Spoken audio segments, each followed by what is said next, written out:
सोचो एक ऐसा ग्रह जिसमें कभी गहरे समुद्र हो, ठंडी हवा चलती हो और शायद वहाँ जिंदगी भी हो। लेकिन आज आखिर ऐसा क्या हुआ जिससे वही ग्रह एक जलता हुआ नरक बन चुका है। वेनस यानी शुक्र ग्रह, जिसे हमारी धरती का जुड़वा ग्रह भी बोला जाता है, एक वक्त पे शायद यह एक बिल्कुल अलग दुनिया थी। नासा और ईएसए के नए रिसर्च पेपर यह सजेस्ट करते हैं कि 2 बिलियन साल तक वहाँ शायद एक वाटर साइकिल भी एग्जिस्ट करता था। तो फिर अब सवाल उठता है, क्या वेनस पे कभी लाइफ थी? क्या वहाँ फिर से जीवन संभव हो सकता है? और आप सिर्फ 10 सेकेंड के लिए भी वेनस पे उतर जाए तो फिर आपका क्या होगा? आप अगर आज वेनस को देखें तो एक उफान मारता जलता भूनता प्लेनेट नजर आएगा, जिसमें टेम्परेचर 475 डिग्री सेल्सियस तक पहुंच जाता है। यह इतना गर्म है कि शीशा भी पिघल जाए। लेकिन 4 बिलियन साल पहले वेनस कुछ और ही था। नासा के मिशेल वे और उनकी टीम का कहना है कि एक वक्त पे वेनस पे समुद्र हो सकते थे जो 2 बिलियन साल तक बने रहे। एक वाटर साइकिल भी हो सकता था, मतलब समुद्र से बादल बनते, बारिश होती और एक सिस्टम चल रहा था, बिल्कुल प्राचीन पृथ्वी जैसा। लेकिन फिर वेनस के साथ एक भयंकर ट्रेजेडी हुई। वेनस के एटमॉस्फेयर में कार्बन डाइऑक्साइड यानी CO2 का मात्रा पहले से ही था, लेकिन धीरे धीरे ज्वालामुखी विस्फोट और एटमॉस्फेरिक प्रोसेस की वजह से यह और ज्यादा बढ़ता गया। यह वैसे ही है जैसे एक गर्म कमरे में अगर हम और ज्यादा कंबल डालते रहे तो अंदर का टेम्परेचर और बढ़ता जाएगा। CO2 एक ग्रीन हाउस गैस है जो हीट को ट्रैप करता है। वेनस सूरज के करीब है तो वहाँ ऑलरेडी बहुत ज्यादा गर्मी पहुँचती रहती है, और जैसे जैसे टेम्परेचर बढ़ता गया वेनस के समुद्र गर्म होने लगे, पानी इवोपरेट होकर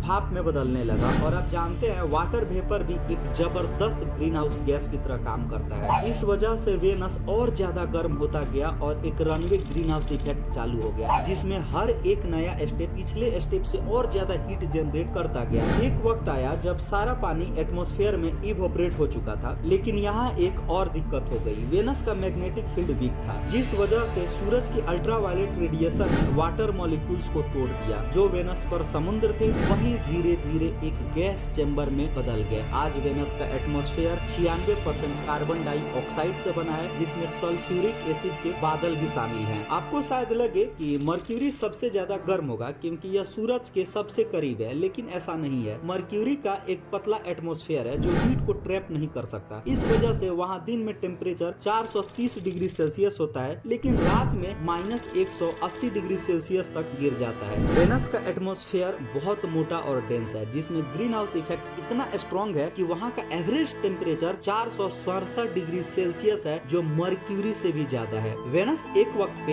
एक पावरफुल मैग्नेटिक फील्ड और एक स्टेबल एटमॉस्फेयर रख सकता था, लेकिन आज यह एक टॉक्सिक सुपर डेंस एटमॉस्फेयर और वीक मैग्नेटिक फील्ड में बदल चुका है। लेकिन सवाल यह है कि वेनस का मैग्नेटिक फील्ड और एटमॉस्फेयर पहले कैसा था और आज वहाँ का एटमॉस्फेरिक प्रेशर और मैग्नेटिक फील्ड कैसा है, और यह सब बदला तो क्यों बदला? वैसे यूपीएससी 2020 और इसरो 2022 के एग्जाम में why does Venus lack magnetic field सवाल पूछा गया था। वेनस का कोर अब सॉलिड हो चुका है, जिससे इसका डायनेमो इफेक्ट बंद हो गया और मैग्नेटिक फील्ड पूरी तरह समाप्त हो गया। किसी भी ग्रह का मैग्नेटिक फील्ड तभी बनता है जब उसका कोर लिक्विड और एक्टिव होता है। जैसे पृथ्वी में मोल्टेन आयरन निकेल कोर मौजूद है। यह प्रक्रिया डायनेमो इफेक्ट कहलाती है, जहाँ मोल्टेन मेटल के प्रवाह से इलेक्ट्रिक करंट उत्पन्न होते हैं जो एक आत्मनिर्भर मैग्नेटिक फील्ड को बनाए रखते हैं। लेकिन वेनस का कोर ठंडा और सॉलिड हो चुका है, जिससे यह प्रक्रिया पूरी तरह रुक गई। बिना मैग्नेटिक शील्ड के वेनस सोलर विंड्स के प्रभाव में आ गया, जिसने धीरे धीरे इसके लाइटर एटमॉस्फेरिक गैसेज को हटा दिया। केवल हेवी गैसेज जैसे कार्बन डाइऑक्साइड और सल्फ्यूरिक एसिड बची रही। वाटर वेपर के अभाव में CO2 डोमिनेट कर गया, जिससे एक self reinforcing green house effect उत्पन्न हो गया, जिसे रनवे ग्रीन हाउस इफेक्ट कहा जाता है। इसका परिणाम यह हुआ कि वेनस का सरफेस टेम्परेचर 475 डिग्री सेल्सियस तक बढ़ गया, जो इतना अधिक है कि शीशा भी पिघल जाए। जरा सोचिए, अगर आप बिना किसी सेफ्टी गियर के वेनस पे लैंड करें तो सिर्फ 10 सेकेंड के अंदर आपके साथ क्या होगा? हर सेकेंड एक जीवित नरक जैसा होगा। चलिए एक एक स्टेप में समझते हैं, क्योंकि ये सवाल भी इसरो साइंटिस्ट एग्जाम 2022 में पूछा गया था। फर्स्ट सेकेंड आप 700 डिग्री सेल्सियस के टेम्परेचर पर जलना शुरू कर देंगे। जैसे ही आप वेनस के सरफेस पर लैंड करेंगे, 700 डिग्री सेल्सियस का टेम्परेचर आपको तुरंत जला देगा। आपके कपड़े, बाल और त्वचा सिर्फ मिली सेकेंड में जलने लगेंगे। दूसरा सेकेंड सेकेंड आपके लंग्स इंस्टेंटली कोलैप्स कर जाएंगे। वेनस के एटमॉस्फेयर में बिल्कुल भी ऑक्सीजन नहीं है, सिर्फ कार्बन डाइऑक्साइड और सल्फ्यूरिक एसिड भरा है। जैसे ही आप सांस लेने की कोशिश करेंगे CO2 आपके लंग्स में भर जाएगा। यह वैक्यूम में सांस लेने जैसा है, जिसमें आपका लंग्स अंदर से फट सकता है। तीसरे से 5वें सेकेंड आपका स्किन सल्फ्यूरिक एसिड और एक्सट्रीम हीट से पिघलने लगेगा। वेनस के बादल पूरे सल्फ्यूरिक एसिड से बने हैं। यह एसिड आपके स्किन को तुरंत डिजोल्व कर देगा,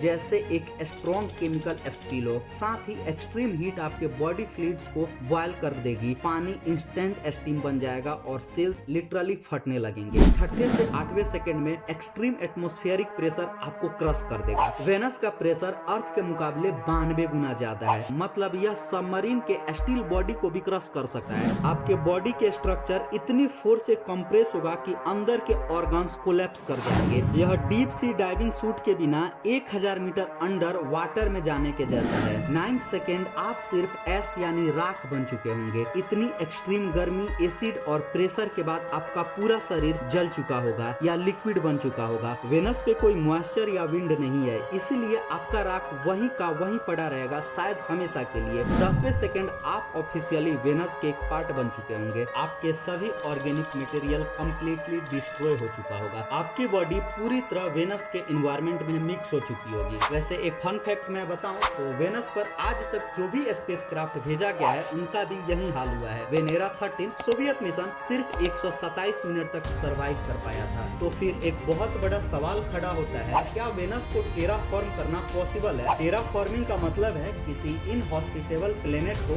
अर्थ जैसा जीवन योग्य बनाना, जैसे टेम्परेचर कंट्रोल करना, ऑक्सीजन क्रिएट करना और वाटर साइकिल एस्टेब्लिश करना। अगर मार्स को टेराफॉर्म करने की बात हो सकती है तो वेनस के लिए भी कुछ स्ट्रेटेजी सोची जा सकती है। लेकिन वेनस को टेराफॉर्म करने में 4 मेजर चैलेंजेस आने वाले हैं। पहला, एक्सट्रीम टेम्परेचर 475 डिग्री सेल्सियस का तापमान। दूसरा, toxic atmosphere 96% carbon dioxide gas और सल्फ्यूरिक एसिड का क्लाउड। तीसरा है हाई एटमॉस्फेरिक प्रेशर और चौथा है वीक मैग्नेटिक फील्ड। वैसे अगर हम वेनस को रहने योग्य बनाना चाहते हैं तो 3 ऐसे मेथड है जिसके आधार पे वेनस को रहने योग्य बनाया जा सकता है। पहला है स्पेस बेस्ड सोलर शील्ड, यानी वेनस के टेम्परेचर को कम करना। वेनस का सबसे बड़ा प्रॉब्लम है रनवे ग्रीन हाउस इफेक्ट। इसका सोल्यूशन हो सकता है एक मैसिव सोलर शील्ड। वेनस पर सोलर जियो इंजीनियरिंग का एक एडवांस कॉन्सेप्ट ये सजेस्ट करता है कि एक सनसेट या रिफ्लेक्टिव मिरर को एक लैग्रेंज पॉइंट L1 पर इंस्टॉल किया जाए, जो कि वेनस और सन के बीच एक ग्रेविटेशनल इक्विलिब्रियम पॉइंट है। ये सनसेट वेनस तक पहुंचने वाली सोलर रेडिएशन का एक हिस्सा ब्लॉक कर सकता है, जिससे वेनस का टेम्परेचर धीरे धीरे कम हो सकता है। इस आइडिया को इम्प्लीमेंट करने में बहुत सारे चैलेंजेस है। पहला तो यह है कि मैसिव सनसेट का कंस्ट्रक्शन। एक रिफ्लेक्टिव मिरर या सनसेट का साइज हजारों किलोमीटर तक हो सकता है, जो स्पेस में लॉन्च और डिप्लॉय करना एक बहुत बड़ी इंजीनियरिंग चैलेंज है। दूसरा है मटेरियल सिलेक्शन। ऐसी अल्ट्रा लाइटवेट और हीट रेजिस्टेंस मटेरियल्स चाहिए जो स्पेस के वैक्यूम और सोलर रेडिएशन को झेल सके। अभी तक हमें कोई ऐसा मटेरियल नहीं मिला है जो इतने लार्ज स्केल पर लाइटवेट और ड्यूरेबल हो सके। तीसरा है स्टेबिलिटी और ऑर्बिटल कंट्रोल। सनसेट को L1 पॉइंट पर मेंटेन करना बहुत मुश्किल है। वेनस और सन के ग्रेविटेशनल फोर्स के कारण ऑर्बिटल ड्रिफ्ट हो सकता है, जिससे इसको कंटिन्यूअसली एडजस्ट करना पड़ेगा। ये एडजस्टमेंट के लिए फ्यूल और प्रोपल्शन सिस्टम चाहिए जो लॉन्ग टर्म सस्टेनेबिलिटी को कॉम्प्लेक्स बना देगा। वेनस को हैबिटेबल बनाने के लिए जो दूसरा मेथड है वह है सुपर बैक्टीरिया, यानी वेनस के एटमॉस्फेयर को चेंज करना। अगर हम वेनस के CO2 डोमिनेंट एटमॉस्फेयर को ऑक्सीजन और नाइट्रोजन रिच एटमॉस्फेयर में कन्वर्ट कर सके तो यह प्लेनेट हैबिटेबल हो सकता है। इसके लिए एक इनोवेटिव आइडिया प्रपोज किया गया है, जेनेटिकली मॉडिफाइड सुपर बैक्टीरिया का यूज जो वेनस के एटमॉस्फेयर को टेराफॉर्म कर सके। इसका कॉन्सेप्ट है बायो इंजीनियरिंग से वेनस को टेराफॉर्म करना। साइंटिस्टों का मानना है कि अगर genetically engineered bacteria like cyanobacteria Venus के एटमॉस्फेयर में इंट्रोड्यूस किए जाए तो ये CO2 को एब्जॉर्ब करके ऑक्सीजन रिलीज कर सकता है। यह सेम प्रोसेस अर्थ के ग्रेट ऑक्सीजन जनरेशन इवेंट के टाइम पर भी हुआ था, जब साइनोबैक्टीरिया ने प्राचीन धरती के एटमॉस्फेयर में ऑक्सीजन का लेवल बढ़ाया था।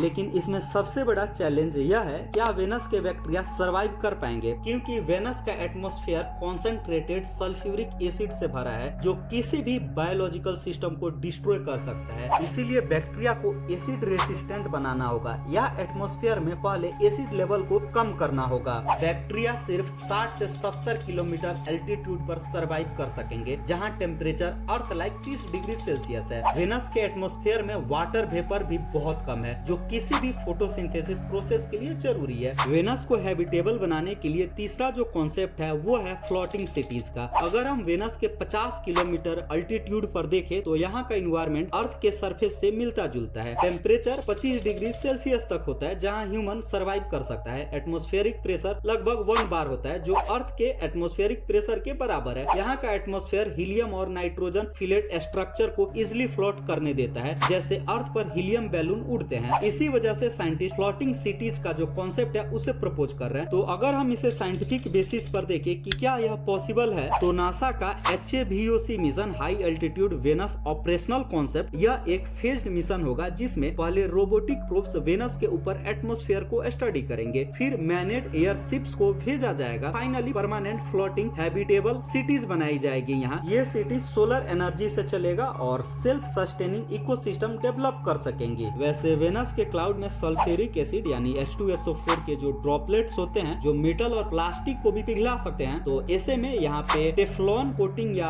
Acid resistant graphene based nano materials का यूज किया जाएगा मे बी इन फ्यूचर। और रेडिएशन से बचने के लिए मे बी इलेक्ट्रोमैग्नेटिक शील्डिंग या रेडिएशन एब्जॉर्बिंग मटेरियल का यूज किया जाएगा, पता नहीं इन फ्यूचर जो भी हो। और शायद सस्टेनिंग लाइफ के लिए हमें चाहिए एयर, वाटर और फूड। तो ऑक्सीजन के लिए मे बी CO2 को इलेक्ट्रोलाइसिस से ब्रेक डाउन करके ऑक्सीजन जनरेट किया जा सकता है। और वाटर एक्सट्रैक्शन के लिए वेनस के एटमॉस्फेयर में जो ट्रेस अमाउंट ऑफ में जो वाटर वेपर है, जिसे हार्वेस्टिंग टेक्निक से कलेक्ट किया जा सकता है। और खाना के लिए क्लोज्ड लूप हाइड्रोफोनिक सिस्टम में फूड ग्रो किया जा सकता है, मे बी इन फ्यूचर हो भी सकता है, या फिर शायद ये सारी चीजें सिर्फ थ्योरी में ही हो। वैसे ये सवाल भी UPSC 2023 में पूछा गया था। तो दोस्तों, वेनस एक दूसरा घर बन सकता है या नहीं, ये सवाल सिर्फ स्पेस एक्सप्लोरेशन तक सीमित नहीं है, ये हमारी अपनी धरती के फ्यूचर से भी जुड़ा है। वेनस का रनवे ग्रीन हाउस इफेक्ट हमें ये दिखाता है कि अगर एक प्लेनेट पर CO2 लेवल बहुत ज्यादा बढ़ जाए तो वहाँ टेम्परेचर इतना डेंजरस हो सकता है कि सारी